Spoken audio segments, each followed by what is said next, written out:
तुझे लगता है कि वो कुछ करेगा? दिया, अरे दिया कहाँ गुम है? हाँ, क्यों नहीं, आखिर नंबर दिया है अपना। तेरा तो लगता है एनकाउंटर ही कर दिया पट्टे ने। ए दिया, बताना कैसा है? आरती क्या? दिया कुछ जवाब दे पाती उसके पहले ही वो लड़की झटके से रोड पर गिर पड़ी। वे लफंगे आ गए थे। उनमें से ही एक ने उसे धक्का दे दिया था। वो अश्लीलता से हंसते हुए उनके चक्कर काटने लगे। दिया ने बिना समय जाया किए इंस्पेक्टर विनय को फोन लगाया। हो गया, लगे हाथ आर्मी भी बुला लो। दिया शांति से खड़ी थी और अपनी सहेलियों को भी शांत किए थी। ना वो गुस्सा थी और ना ही भागने की कोशिश की। तभी एक ने आगे बढ़कर उसका स्कार्फ छीन लिया। तेरी तो मैं! वो मवाली भी गुस्से में बिफरता आगे बढ़ा। पुलिस की जीप पहले तो कभी नहीं आई। और जीप में से विनय उतरा। दिया उसे देखकर भूल गई कि वहाँ क्या हो रहा था। फिर वो हुआ जो कभी नहीं हुआ था। सभी लफंगों की गिरफ्तारियां हुई। कुछ लफंगों की विनय ने पिटाई भी की। जब आखिरी लफंगे को पकड़कर जीप में डाला गया तो वहाँ तालियों की गड़गड़ाहट गूंज उठी। आसपास के लोग और दुकान वाले भी उन लफंगों से त्रस्त थे। आप में से किसी को कंप्लेन दर्ज करानी होगी। सारी लड़कियां तैयार हो गई। दिया ने सबको आंख तरेर कर देखा। ऑफिस में विनय के सामने बैठी दिया जानबूझकर धीरे धीरे शिकायत दर्ज करा रही थी। जब भी विनय का ध्यान कहीं और होता वो उसे अपलक निहारने लगती। तभी धड़धड़ाते हुए अपने कई चमचों के साथ मनोज दिवाकर ने ऑफिस में प्रवेश किया।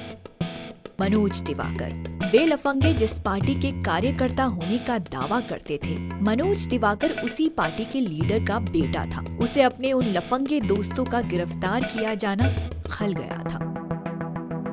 दूसरी तरफ इंस्पेक्टर विनय भी बहुत ईमानदार और कर्मठ था। 3 साल की नौकरी की अवधि में ही 3 बार ट्रांसफर हो चुका था। मेरे आदमियों को अभी का भी लॉकअप से बाहर निकालो। अगर नहीं निकाला तो? जानते नहीं मैं किसका बेटा हूँ?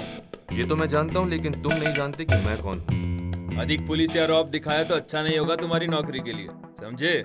और तुमने अपने पिता का रौब झाड़ा तो ये अच्छा नहीं होगा तुम्हारी सेहत के लिए। दफा हो जाओ, नहीं तो मैं तुम्हें भी गिरफ्तार कर लॉकअप में डाल दूंगा। विनय के तेवर देखकर मनोज दिवाकर ने वहाँ से खिसकने में ही अपनी भलाई समझी।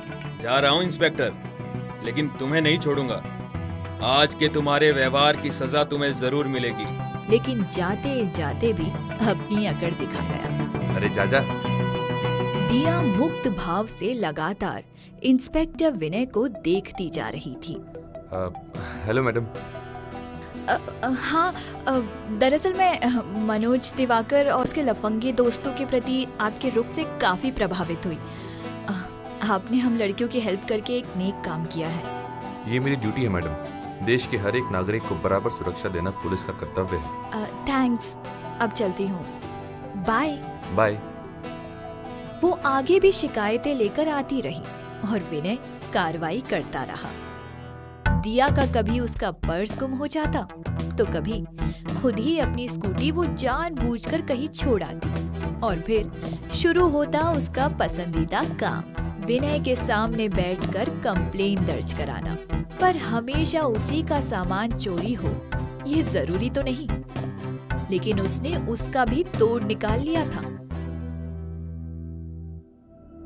एक दिन अपने वॉचमैन को लेकर पहुंच गई पुलिस स्टेशन और विनय के सामने बैठकर उसके बेटे के गुम होने की रिपोर्ट लिखाने लगी। सॉरी, जब तक इनके बेटे को गायब हुए 24 घंटे नहीं हो जाते हम गुमशुदगी की रिपोर्ट नहीं लिख सकते। अरे साहब जी, बेवड़ा आवारा है 1 नंबर का, पड़ा होगा कहीं। हम तो बोले भी दिया बिटिया को कि लौट आएगा, पर ये मानी नहीं। वो तो पहले भी तो गायब हुआ है। ओह, लेकिन आपने ये मुझे नहीं बताया था कि वो पहले भी गायब हो चुका है। अच्छा, ठीक है, मैं 24 घंटों के बाद आती हूँ। देख लीजिएगा सर, 24वां घंटा बीतेगा भी नहीं और वो फिर से यहाँ होगी। विनय उसे जाते देखता रहा। एक दिन सुनसान कॉलेज के ही एक खाली क्लासरूम में उसने नेहा को पीछे से आकर दबोच लिया, पर मौके पर ही लाइब्रेरी से निकल रही दिया और उसकी 2 और सहेलियों ने देख लिया ये सब।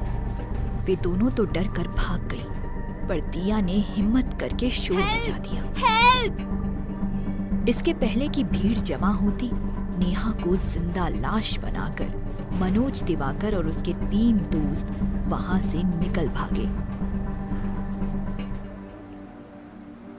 ये क्या है दिया?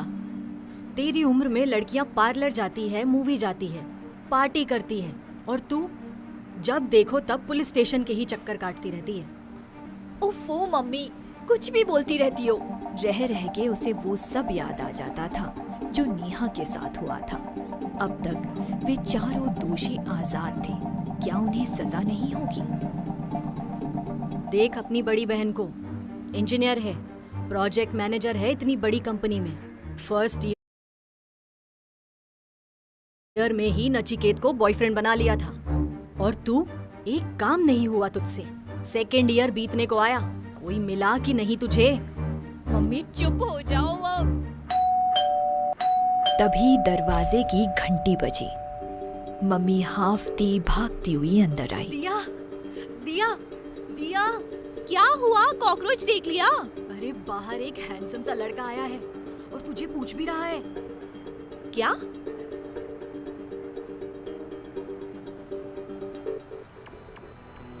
दिया बाहर आई। वो विनय था। अरे आप? मम्मी ये देखकर फूली नहीं समाई कि दिया का चेहरा लाल पड़ गया था। हालांकि दिया उस वक्त बहुत परेशान थी और नेहा को लेकर दुखी भी, पर ऐसे में वो ये सोचने से खुद को रोक नहीं पाई कि सिविल ड्रेस में भी क्या कमाल लग रहा है। ये चारों इसलिए आजाद घूम रहे हैं क्योंकि इनके खिलाफ कोई गवाह नहीं है। क्या दिया गवाही देगी? दिया के मम्मी पापा डर गए और दिया भी सोचने लगी। फिर ना जाने किस पागलपन के कारण वो तैयार भी हो गई।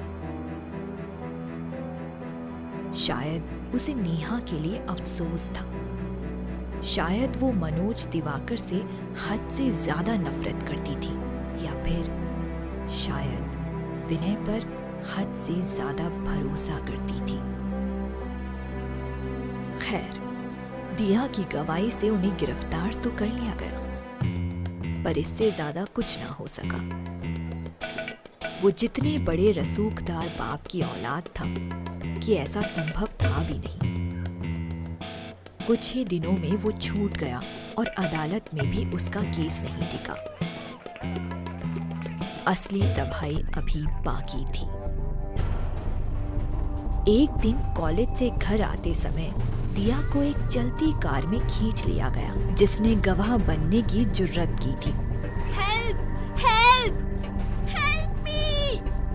मनोज दिवाकर और उसके दोस्तों ने दिया के साथ भी वही दरिंदगी की।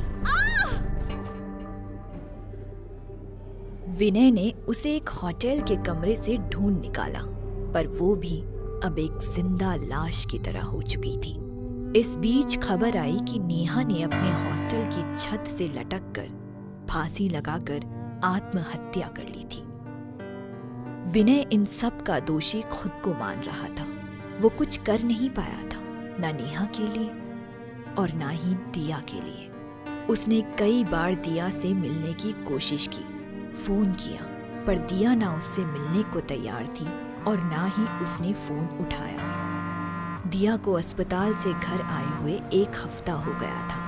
वो बाहरी दुनिया से जैसे कट सी गई थी।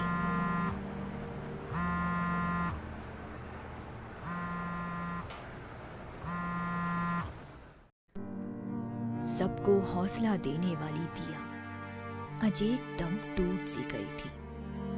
पर उसे क्या पता था, उसकी जिंदगी में एक और परेशानी आने वाली थी। शायद वही मनहूस भूतिया स्टेशन। कहानी जारी रहेगी।